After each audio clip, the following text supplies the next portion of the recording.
première dame de l'ombre pendant quelques années, Julie Gaillet ne craint plus les projecteurs désormais. L'épouse de François Hollande a brillé lors du Salon du Livre de Brive ce week-end et a surpris avec non plus un mais deux looks capillaires différents.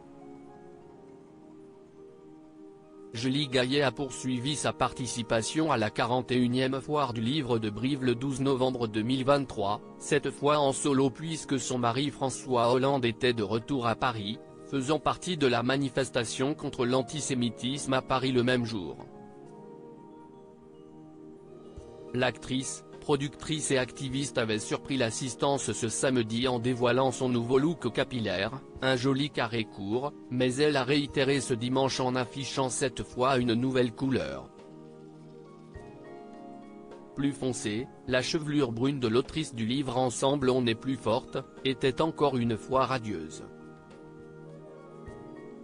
Sur les terres corréziennes que son époux et ancien président de la République connaît bien pour y avoir été député, Julie Gaillet n'était pas peu fière de faire la promotion de son ouvrage Ensemble on est plus forte aux éditions Stock. Se rendre à Brive est une façon pour la comédienne et citoyenne engagée d'atteindre le public de la littérature régionale, à l'image de Christian Signol, l'un des romanciers préférés des Français.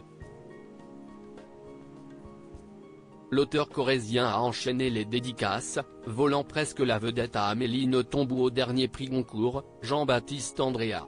Son dernier roman, Une famille française, Albin Michel, retrace la vie de 3 générations de 1950 à nos jours, passant de la paysannerie à l'université. Brive, un salon du livre en région est très apprécié au Salon du Livre de Brive qui a désormais fermé ses portes. On pouvait croiser hier Panayotis Pasco, dont le succès de La prochaine fois que tu mordras la poussière n'en finit plus et qui était accompagné de son papa. Franck Courtet a signé sur son dernier et puissant ouvrage à pied d'œuvre non loin de celui à qui l'on doit Macumba, Jean-Pierre Madère, Mathias Malzieu de Dionysos, des journalistes Nathalie Saint-Cric et Claude Sérillon, l'ancienne ministre Agnès Buzyn et de la star du rugby Romain Ntamack.